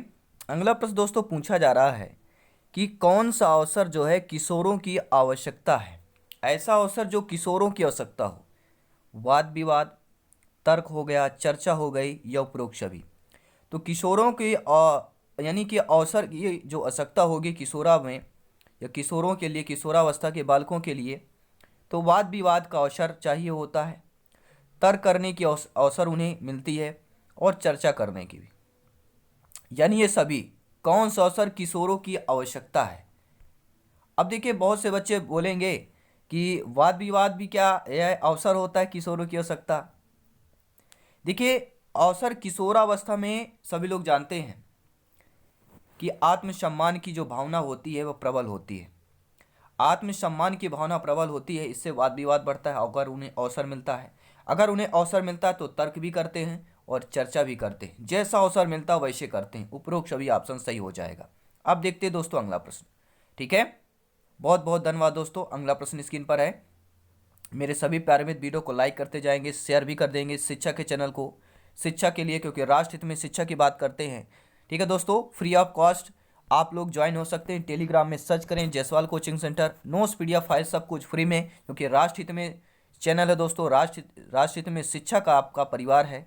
और प्रश्न है, तनाव को कम करने का अप्रत्यक्ष तरीका, विश्लेषण एवं निर्णय, बाधाओं को दूर करना, उदात्तीकरण या लक्ष्यों का प्रतिस्थापन करना। तो तनाव को कम करने की अप्रत्यक्ष तरीका, यानी प्रत्यक्ष रूप में नहीं, अप्रत्यक्ष जो तरीका बताना है। तो तनाव का कम करने का जो अप्रत्यक्ष तरीका होता है वह उदात्तीकरण कहलाएगा। ठीक है दोस्तों। और प्रत्यक्ष क्या होगा? विश्लेषण एवं निर्णय होता है, बाधाओं को दूर करना, ठीक है, लक्ष्यों का प्रतिस्थापन, ये सभी आपके प्रत्यक्ष तरीका कहलाएंगे। लेकिन उदात्तीकरण यह आपका अप्रत्यक्ष तरीका कहलाएगा तनाव को कम करने के लिए। दोस्तों अगला प्रश्न है, किशोरावस्था में बालकों को सहयोग देने के लिए आवश्यक है अभिप्रेरणा, गलती निकालना, आलोचना करना या नकारात्मक व्यवहार करना। तो किशोरावस्था में बालकों को सहयोग देने के लिए किसकी आवश्यकता होती है? अभिप्रेरणा की आवश्यकता होती है। पहला ऑप्शन सही हो जाएगा। अब देखते हैं दोस्तों अगला प्रश्न कि कौन सा शिक्षण जो है प्रतिमान का आधारभूत तत्व नहीं है? ऐसा बताइए जो शिक्षण प्रतिमान के आधारभूत का तत्व ही ना हो। सामाजिक प्रणाली, संप्रेषण प्रणाली, सहायक प्रणाली या आपकी संरचना। तो ऐसा शिक्षण प्रतिमान दोस्तों जो आधारभूत तत्व ही ना हो, तो राइट ऑप्शन जाएगा संप्रेषण प्रणाली। ठीक है, जो आपकी संप्रेषण प्रणाली होती है ये आधारभूत तत्व नहीं होता है, बाकी सामाजिक, सहायक और संरचना ये तीनों शिक्षण प्रतिमान के आधारभूत तत्व हैं, लेकिन संप्रेषण प्रणाली नहीं माना जाता है। अगला प्रश्न है, कौन सा कारक जो है सीखने के अंतर्दृष्ट सिद्धांत को प्रभावित करने वाला नहीं है? नेगेटिव प्रश्न है। ऐसा कारक जो अंतर्दृष्ट सिद्धांत को प्रभावित करने वाला ना हो। सभी लोग कमेंट करेंगे। बुद्धि, व्यक्तित्व, प्रत्यक्षीकरण, अनुभव हो गया। ठीक है, कमेंट आ चुका है। क्या सही जवाब होगा? हम बात कर रहे हैं अंतर्दृष्टि के सिद्धांत की बात कर रहे हैं, तो सही ऑप्शन क्या हो जाएगा दोस्तों? सभी लोग कमेंट करेंगे। बहुत बहुत धन्यवाद, आंसर आ चुका है। राइट ऑप्शन जाएगा दोस्तों आपके व्यक्तित्व पर जाएगा। ऐसा कारक जो सीखने के अंतर्दृष्ट सिद्धांत को प्रभावित नहीं करता, व्यक्तित्व नहीं करता। वहां पर देखिए अंतर्दृष्ट सिद्धांत को प्रभावित करने का कारक बुद्धि होती है, प्रत्यक्षीकरण और अनुभव होता है, व्यक्तित्व नहीं होता। कोई भी व्यक्ति हो, छोटा हो, बड़ा हो, धनी हो, ठीक है, निर्धनी हो, ठीक है, महिला हो, पुरुष हो, यह फर्क नहीं पड़ता है। फर्क अंतर्दृष्ट सिद्धांत को प्रभावित करता है, बुद्धि करती है, प्रत्यक्षीकरण और अनुभव करता है। ठीक है दोस्तों, according to question right option b हो जाएगा। अब देखते हैं अगला प्रश्न। निम्न में से किसे जो है शिक्षा तकनीकी 3 कहा जाता है? शिक्षा तकनीकी थर्ड, तीसरा शिक्षण मशीन, शिक्षण व्यू रचना, प्रणाली विश्लेषण या कोई नहीं। तो शिक्षा तकनीकी 3 किसे कहा जाता है? वह 3 नंबर पे ही दिया है, प्रणाली विश्लेषण को ही कहा जाता है। शिक्षा तकनीकी 3 प्रणाली विश्लेषण को कहा जाता है। तीसरा ऑप्शन सही हो जाएगा। अब देखते हैं अगला प्रश्न कि शिक्षा मनोविज्ञान का केंद्र है, बालक होता है, शिक्षक होता है, शिक्षण विधि, पाठ्यक्रम सभी लोग जानते हैं। भैया शिक्षा मनोविज्ञान की बात कर रहे हैं, किसके लिए होता है? बालक के लिए होता है। स्वाभाविक बात है, यह बाल केंद्रित ही होगा। पहला ऑप्शन सही हो जाएगा। अब देखते हैं अगला प्रश्न कि किस अवस्था में स्वसम्मान की भावना सबसे अधिक हो जाती है। तो मैंने आपको बता चुका हूं कि स्वसम्मान की, आत्मसम्मान, आत्म प्रेरणा की जो अवस्था कहलाती है वह आपकी किशोरावस्था कहलाती है। सम्मान की भावना बहुत प्रबल होती है। अगर उस किशोरावस्था के बच्चे में सम्मान में कोई ठेस आता है वह कुछ भी कर गुजरने को तैयार रहता है। तो शिक्षक के समायोजन की प्राथमिक जो है जिम्मेदारी क्या होती है? आप सभी लोग भावी अध्यापक अध्यापिकाएं हैं, शिक्षक बंधु हैं, तो ये बताइए, तो आप लोगों में जो समायोजन की प्राथमिक जिम्मेदारी क्या होगी? प्रधानाचार्य की होती है, समुदाय की होती है, स्वयं शिक्षक की होती है, या विद्यार्थी की हो जाती है? तो शिक्षक के समायोजन की प्राथमिकम जिम्मेदारी यानी प्राथमिक जो जिम्मेदारी होती है वह स्वयं शिक्षक की ही होती है। ठीक है दोस्तों, अगला प्रश्न देख लेते हैं। स्क्रीन पर हर एक प्रश्न इंपॉर्टेंट है। और परिवार बच्चे को निम्न प्रकार से शिक्षा देता है, औपचारिक रूप से, अनौपचारिक रूप से, जानबूझकर देता है या नियमित रूप से देता रहता है। ठीक है, जैसे हम क्लासेस डेली नियमित रूप से चला रहे हैं, देख रहे पा रहे हैं, और आप सभी परिवार के माध्यम से दोस्तों, ठीक है, जुड़े हुए हैं। तो परिवार जो है बच्चों को निम्न प्रकार से शिक्षा देता है। जो परिवार माता पिता होते हैं वह अनौपचारिक रूप से देते हैं। कैसे? अनौपचारिक रूप से शिक्षा प्रदान करते हैं। अगला प्रश्न देखिएगा, टीएटी किस प्रकार का उपकरण है? टीएटी जो है यह किस प्रकार का उपकरण है? अवलोकनीय है, स्वसूचनापेक्षी है, स्थितिपेक्षी है, यह स्वमूल्य निर्धारण है। तो टीएटी किस प्रकार का उपकरण है? यह स्थितिपेक्षी आपको उपकरण कहलाएगा, स्थिति पेक्षी उपकरण। अब देखते हैं अगला प्रश्न, लाजवाब प्रश्न है, ध्यान दीजिएगा कि एक छात्र बोर्ड परीक्षा के लिए कठिन परिश्रम कर रहा है। उसके पिता ने उसे अच्छे अंक आने पर मोटरसाइकिल देने का वादा किया। ऐसा होता है, यह नॉर्मल सी बात है कि बच्चों के लिए क्या है, अभिभावक से यह दे दिया जाता है माता पिता से कि अगर आपने बोर्ड परीक्षा में, ठीक है, कठिन परिश्रम कर रहा है, अगर बच्चा अच्छा अंक अगर आपने प्राप्त किया तो आपको मोटरसाइकिल दिलवाएंगे, आपको साइकिल दिलवाएंगे, कुछ चीज़ें ऐसा दे दिया जाता है कि आपको लैपटॉप दिलवाएंगे, कंप्यूटर दिलवाएंगे। ये तो नॉर्मल सी बात है आज की डेट में। ठीक है, ये जो नया मोबाइल आएगा वो दिलवाएंगे। ठीक है, जो आप बोलोगे जहाँ पढ़ने के लिए वो कॉलेज में एडमिशन दिलवाएंगे, ऐसा कुछ हो सकता है। तो एक छात्र जो है बोर्ड परीक्षा के लिए कठिन परिश्रम कर रहा है, उसके पिता ने उससे अच्छे अंक आने पर मोटरसाइकिल देने का वादा किया। इसका अर्थ क्या होता है? आंतरिक प्रेरणा, बाह्य प्रेरणा, गणितीय प्रेरणा या आंतरिक व बाह्य प्रेरणा दोनों कहलाएगी। कमेंट आ चुका है। अगर आप लोगों में से परिवार में से बोलें कि अगर आप लोगों का टीटी एग्जाम में सिलेक्शन हो गया तो आपको ये मिलेगा, ठीक है, हम बोले भैया आप लोगों का सिलेक्शन हो, माँ सरस्वती से अभिनंदना प्रार्थना बीड़ा वादनी हमेशा करते हैं, सुबह शाम दिन रात मेहनत करके, क्योंकि आप लोग मेहनत करते हैं दोस्तों, और मेहनत की सफलता, ठीक है, एक मेहनती व्यक्ति को ही मिलना चाहिए, जिससे वह भली भांति सफलता सक्सेस को क्या है दोस्तों, सक्सेस को सक्सेस करता रहे। ठीक है, और जो भी लोग हैं उनको भी क्या है, एक्टिविटी करे, उनको भी जोड़े, उनको भी कुछ ना कुछ देता रहे। ये एक मेहनती व्यक्ति ही कर सकता है दोस्तों। तो राइट ऑप्शन जो हो जाएगा वह कहलाएगा बाह्य प्रेरणा। ठीक है, किसी व्यक्ति को लुभावना देना कि वह ये करेगा तो ये मिलेगा, ये बाह्य प्रेरणा कहलाती है। अब देखते हैं अगला प्रश्न। अगला प्रश्न है दोस्तों कि आपका जो श्रृंखला होती है, श्रृंखला अधिगम संबंधित होता है, किससे संबंधित है? श्रृंखला अधिगम जो है किससे संबंधित है? ब्रूनर, गेने, टालमेन या आपके थर्नडाइक? तो श्रृंखला अधिगम संबंधित है, सभी लोग जानते हैं यह गेने से संबंधित है। श्रृंखला यानी क्या होता है? लगातार, और गेने मतलब गिनना। लगातार गिनना ही क्या कहलाती है? श्रृंखला कहलाती है, यानी एक लॉजिकल पॉइंट है। अगर ये प्रश्न आ गया तो आपको याद आएगा कि जयसवाल सर ऐसा बताए थे। तो श्रृंखला अधिगम संबंधित है, गेने से संबंधित है। अब देखते हैं अगला प्रश्न। अगला प्रश्न है दोस्तों कि जो बच्चे हैं अपने वातावरण के साथ संबंध बनाते हुए अपनी समझ का विकास कर लेते हैं, यह कथन किसका है?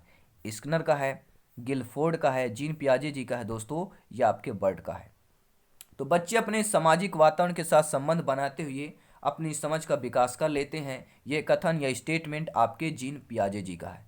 ठीक है, क्या कह रहे हैं भैया? बच्चे अपने वातावरण के साथ संबंध बनाते हुए अपनी समझ का विकास, देखिए विकास का संबंध जीन पियाजे जी से चुंबक की तरह है। ठीक है, जैसे आपका चुंबक होता है, ठीक है, और लोहा होता है, अगर उसके पास आए चिपक जाता है, वैसे ही विकास शब्द जब भी आता है तो जीन पियाजे जी पर क्या है? चिपक ही जाता है दोस्तों। अब देखते हैं अगला प्रश्न कि इनमें से कौन सा सही नहीं है? निगेटिव प्रश्न है, ध्यान दीजिएगा। मानसिक आयु, दंत आयु, कंकाल आयु, सामाजिक आयु। अब देखिए कौन सा आयु नहीं बोला जाता है बाल विकास में। देखिए आपने मानसिक आयु पढ़ा होगा, दंत आयु, कंकाल, लेकिन सामाजिक आयु, ठीक है, सामाजिक आयु नहीं होती। कंकाल आयु होती है, दंत की आयु होती है, मानसिक आयु होती है, लेकिन सामाजिक आयु ये क्या है, नहीं हो जाएगा। डी ऑप्शन नेगेटिव शब्द है आपका, नेगेटिव वर्ड है। अब देखते हैं अगला प्रश्न कि संज्ञानात्मक विकास पर व्यवस्थित कार्य करने वाला वैज्ञानिक कौन था। अब देखिए संज्ञानात्मक विकास आ गया, मैंने आपको बताया था, ठीक है ना। विकास शब्द जो है ये इर्द गिर्द दोस्तों चुंबक की तरह चिपकता जा रहा है। जी हाँ, तो संज्ञानात्मक विकास व्यवस्थित कार्य करने वाले वैज्ञानिक आपके जीन पियाजे जी होंगे जाएंगे। सभी लोग जानते हैं 4 अवस्थाएं बताई हैं। पहली अवस्था मूर्त, ठीक है, पहली अवस्था से संवेदी प्रेरक अवस्था 0 से 2 वर्ष तक होती है, ठीक है। और 2 से 7 आपकी पूर्व संक्रियात्मक अवस्था, 7 से 11 मूर्त संक्रियात्मक अवस्था, और 11 से लेके आगे तक अमूर्त या औपचारिक। यहाँ से प्रश्न आते हैं इसलिए बार बार रिपीट कर रहे हैं दोस्तों। अब बताइए जॉर्ज स्टेनले ने किशोरावस्था को कैसी अवस्था कहा है, सुखद, संवेगात्मक, कल्पनात्मक, या तूफानी, या तनावपूर्ण। तो आपने यह नाम सुना होगा शायद, स्टेटमेंट या कथन है कि जॉर्ज स्टेनले ने किशोरावस्था को कैसी अवस्था कहा, तो तूफानी और तनावपूर्ण की अवस्था किसने कहा था। तो देखिए किशोरावस्था को तूफानी और तनावपूर्ण अवस्था किसने कहा, तो जॉर्ज स्टेनले ने कहा। इस प्रकार से भी प्रश्न आ सकता है। और इसमें प्रश्न है कि जॉर्ज स्टेनले ने किशोरावस्था को कैसी अवस्था कहा, तो तूफानी और तनावपूर्ण। ठीक है, बहुत बहुत धन्यवाद। अब अगला देखते हैं प्रश्न। दोस्तों किसी कार्य को करने की विशिष्ट क्षमता जो होती है उसको क्या कहते हैं, अभिवृत्ति कहते हैं, अभियोग्यता, अभिरुचि, अभिधारणा कहते हैं। तो कोई भी कार्य है उसको करने की जो विशिष्ट क्षमता होती है उसको क्या कहते हैं, उसी को ही अभियोग्यता कहते हैं। आपकी क्या योग्यता है, यही तो आपको पेडागोजी टेस्ट करती है। आपकी योग्यता क्या है, क्योंकि आप राष्ट्र निर्माण में सबसे बड़ा योगदान देने जा रहे हैं, ठीक है, उस पद पर पहुंचने जा रहे हैं जिसका नाम जो है, ठीक है, सुनहरे अक्षरों में लिखा जाता है और उनका नाम जो है आदर सम्मान की तरह लिया जाता है। तो किसी कार्य को करने की विशिष्ट क्षमता को ही अभियोग्यता कहते हैं। दूसरा ऑप्शन सही हो जाएगा। अब देखते हैं दोस्तों अगला प्रश्न कि किशोरावस्था में व्यवहार व मनोवृत्ति पर सबसे ज़्यादा प्रभाव पड़ता है। किशोरावस्था में व्यवहार व मनोवृत्ति पर सबसे ज़्यादा प्रभाव पड़ता है, शिक्षक का पड़ता है, माता पिता का, संगी साथियों का, या चलचित्रों का। देखिए अब किशोरावस्था की बात कर रहे हैं। बालक का जो 12 से 18 वर्ष तक की आयु होती है उस आयु पर व्यवहार या मनोवृत्ति पर सबसे ज़्यादा जो प्रभाव पड़ता है वह संगी साथियों का पड़ता है। ठीक है, आपका तीसरा ऑप्शन सही हो जाएगा। क्योंकि मैंने बताया था ना, आत्मसम्मान की बहुत रहती है, अपने दोस्तों में सबसे अव्वल आने की कोशिश करता है। दोस्तों में अगर उसकी कोई बुराई हो रही ना तो वह सबसे ज़्यादा होती है, क्योंकि वह दोस्तों के साथ अपनी बुराई सहन नहीं कर सकता है। अपने साथी संगति जो भी होते हैं, ठीक है, अपने सहपाठियों के साथ, ठीक है, सम एज के साथ, ठीक है, समान आयु के बालकों के साथ जब बालक रहता है तो वह क्या है, आत्मसम्मान की भावना उसमें प्रबलता होती है। अब देखते हैं अगला प्रश्न। किसी समुदाय में आसानी से संबंध बनाने व समायोजित होने की क्षमता कहलाती है। कोई भी समुदाय हो उसमें आसानी से संबंध बनाना, समायोजित हो जाना, यह क्षमता क्या कहलाएगी, बौद्धिक क्षमता, आध्यात्मिक क्षमता, अभिक्षमता, या संवेगिक बुद्धि। देखिए कोई भी बालक है आसानी से क्या है, समुदाय में आसानी संबंध बना ले, समायोजित हो जाए, तो उस बालक की जो क्षमता रहेगी वह कहलाएगी दोस्तों सांवेगिक बुद्धि कहलाती है। ठीक है, उस बालक में या व्यक्ति में सांवेगिक बुद्धि है, तभी वह किसी समुदाय में जाके आसानी से संबंध बना लेता है, उस समुदाय में समायोजित हो जाता है। देखिए 10 प्रश्न और हैं, ध्यानपूर्वक देखिएगा। निम्न में से कौन सा शिक्षण व्यवहार नहीं है, नेगेटिव प्रश्न है, शिक्षण व्यवहार की बात कर रहा है, कौन सा नहीं होगा, हस्तक्षेप रहित शिक्षण, एक तंत्रात्मक शिक्षण, निदानात्मक शिक्षण, प्रजातांत्रिक शिक्षण। दोस्तों ऐसा शिक्षण व्यवहार नहीं होता। देखिए आपने नाम सुना होगा हस्तक्षेप रहित, ठीक है, हस्तक्षेप करना, ठीक है, एक तंत्रात्मक सुना होगा, प्रजातांत्रिक शिक्षण दिया है, निदानात्मक शिक्षण। अब देखते हैं दोस्तों अगला प्रश्न क्या दिया गया है, 8-9 प्रश्न और है, देख लेते हैं। 2 या 2 से अधिक व्यक्तियों द्वारा तथ्यों, विचारों, अभिमतों अथवा संवेगों का आदान प्रदान कहलाता है शिक्षण, संप्रेषण, सूचना, अधिगम। तो 2 या 2 से अधिक व्यक्तियों द्वारा क्या है, 2 या 2 से अधिक व्यक्तियों द्वारा तथ्य, विचार, अभिमत जो होते हैं और संवेगों का आदान प्रदान आपका क्या कहलाता है, यही आपका संप्रेषण कहलाता है दोस्तों। दूसरा ऑप्शन सही हो जाएगा। अब देखते हैं अगला प्रश्न कि बालक का आयु वर्ग जिसमें सोच विचार क्षमता शुरू हो जाती है वह है 1 से 2 वर्ष, 2 से यानी 2.5 से 3 वर्ष, 3 से 4 वर्ष या 4 वर्ष के पश्चात, 4 वर्ष से पश्चात। तो बालक का आयु वर्ग जिसमें सोच विचार जो क्षमता यानी बालक में सोचने विचारने की क्षमता जो है शुरू हो जाती है, तो आपके 2.5 से 3 वर्ष के समथिंग आपका हो जाएगा। अब देखते हैं दोस्तों अगला प्रश्न क्या दिया गया है कि वह अधिगम जो व्यवहार के प्रभाव का परिणाम होता है वह कहलाता है क्रिया प्रसूत, अनुक्रिया, अनुकूलित या सकारात्मक। तो वह अधिगम जो व्यवहार के प्रभाव का परिणाम होता है वह क्रिया प्रसूत अनुबंधन कहलाता है। हम आपको बता भी चुके हैं दोस्तों, ठीक है, क्रिया प्रसूत अनुबंधन के बारे में, ठीक है। आई होप आप लोग अच्छे तरीके से समझ पाए होंगे, ठीक है, क्योंकि यहाँ से प्रश्न दोस्तों आपके पूछे जाते हैं। आपको पता है, आप लोग ज्ञानी है, सर्वज्ञ है, क्योंकि दोस्तों कई बार जो है अनुक्रिया के द्वारा उद्दीपक को प्राप्त करने की क्रिया को ही प्राणी सीखता है, जिसे अनुबंधन कहलाता है, और यह क्रिया प्रसूत अनुबंधन कहलाएगा जो व्यवहार के प्रभाव का परिणाम होता है। अब देखते हैं दोस्तों अगला प्रश्न कि कौन सा जो है व्यवहारिक विकार नहीं है। देखिए निगेटिव प्रश्न है, व्यवहारिक विकार नहीं होगा, कौन सा नहीं होगा? पलायन करना, भ्रम में रहना, असफलता या मनस्ताप। तो सभी लोग जानते हैं व्यवहारिक जो विकार है वह आपका असफलता नहीं होता, असफलता एक व्यवहारिक विकार में नहीं आता। पलायन, भ्रम और मनस्ताप ये व्यवहारिक में आता है, लेकिन असफलता आपका व्यवहारिक विकार नहीं कहलाता है। एक पूर्ण शारीरिक, मानसिक एवं सामाजिक कल्याण की स्थिति कहलाती है। एक पूर्ण शारीरिक, मानसिक एवं सामाजिक कल्याण की स्थिति मानसिक स्वास्थ्य, समायोजन, मानसिक स्वास्थ्य विज्ञान या सभी हो जाएगा। तो एक पूर्ण शारीरिक, मानसिक, सामाजिक कल्याण की स्थिति आपकी ही मानसिक स्वास्थ्य कहलाता है। अब देखते हैं दोस्तों अगला प्रश्न क्या दिया गया है कि सूचना एवं संप्रेषण जो है तकनीकी में सम्मिलित क्या है? इंटरनेट, शैक्षिक दूरदर्शन, ईमेल। तो सभी लोग जानते हैं सूचना एवं संप्रेषण तकनीक में ये सभी सम्मिलित है, और कंप्यूटर द्वारा जो मैसेज किया जाता है वह आपका ईमेल कहलाता है, संदेश जो भेजा जाता है। तो सूचना एवं संप्रेषण तकनीक आपका इंटरनेट भी है, शैक्षिक दूरदर्शन, ईमेल, यानी कि 4th ऑप्शन सही हो जाएगा। अब देखते हैं दोस्तों अगला प्रश्न क्या दिया गया है।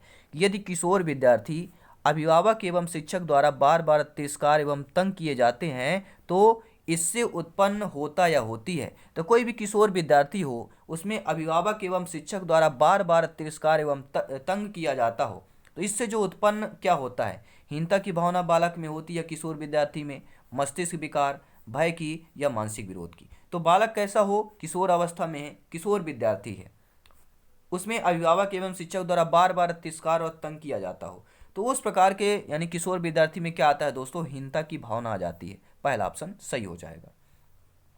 अब देखते हैं दोस्तों अगला प्रश्न कि बुद्धि परीक्षण की कार्यकारी श्रृंखला बनाने वाले प्रथम व्यक्ति कौन थे? विने, ठीक है, रवेन, वेक्सलर, एक्सपेरिमेंट। सभी का कमेंट आ चुका है, सभी लोग कमेंट करें यहाँ पे सही जवाब क्या होगा। बहुत बहुत धन्यवाद दोस्तों वीडियो को अंत तक देखने के लिए, समझने के लिए, सपोर्ट करने के लिए शिक्षा के चैनल को। तो सभी का जवाब आ चुका है, क्या जवाब है कमेंट बॉक्स में नीचे कमेंट कीजिएगा, ठीक है। राइट आंसर क्या हो जाएगा? बुद्धि परीक्षण की कार्यकारी श्रृंखला बनाने वाले व्यक्ति आपके कौन थे? प्रोफेसर विने थे। पहला ऑप्शन सही हो जाएगा। 2 प्रश्न और है, ध्यानपूर्वक देखिएगा। बुद्धि परीक्षण की कार्यकारी श्रृंखला बनाने वाले प्रथम व्यक्ति ये तो विने थे, रिपीट हो गया क्वेश्चन, ठीक है। अब देखते हैं यहाँ पर प्रश्न, और यहाँ पर प्रश्न देखिएगा, ध्यानपूर्वक देखिएगा, ठीक है दोस्तों। प्रश्न क्या पूछा जा रहा है? प्रश्न बहुत इंपॉर्टेंट है, क्योंकि आप लोग जानते हैं सिलेक्शन भी उतना ही महत्वपूर्ण और इम्पॉर्टेंट माना जाता है। प्रश्न है कि अधिगम विकलांग बच्चे अधिकतर होते हैं आक्रामक, संगठित, संगत या निम्न उपलब्धि वाले होते हैं। सभी लोग कमेंट करेंगे। बहुत बहुत धन्यवाद दोस्तों, आप लोगों का प्यार स्नेह मिलता है, ठीक है। आप लोगों के सपोर्ट की वजह से ही, ठीक है, आप लोगों में कनेक्टिविटी है और हम इस परिवार से जुड़े हैं। आप लोगों का बहुत बहुत बड़ा सहयोग है। बहुत बहुत धन्यवाद दोस्तों कि वक्त बनाने वाले को जरा सा वक्त देकर तो देखो, वो आपका वक्त बदल देगा। सारी दुनिया आपके सामने झुके, ऐसी दुआ कभी मत करो मेरे दोस्तों, लेकिन दुनिया की कोई ताकत आपको झुका न सके, ऐसी दुआ जरूर मांगना। जय हिंद, वंदे मातरम। दोस्तों हमेशा हंसते रहिए, मुस्कुराते रहिए, तैयारी जारी रखिए, क्योंकि सिलेक्शन इंपॉर्टेंट है, सिलेक्शन महत्वपूर्ण है। बहुत बहुत धन्यवाद। जय हिंद, वंदे मातरम।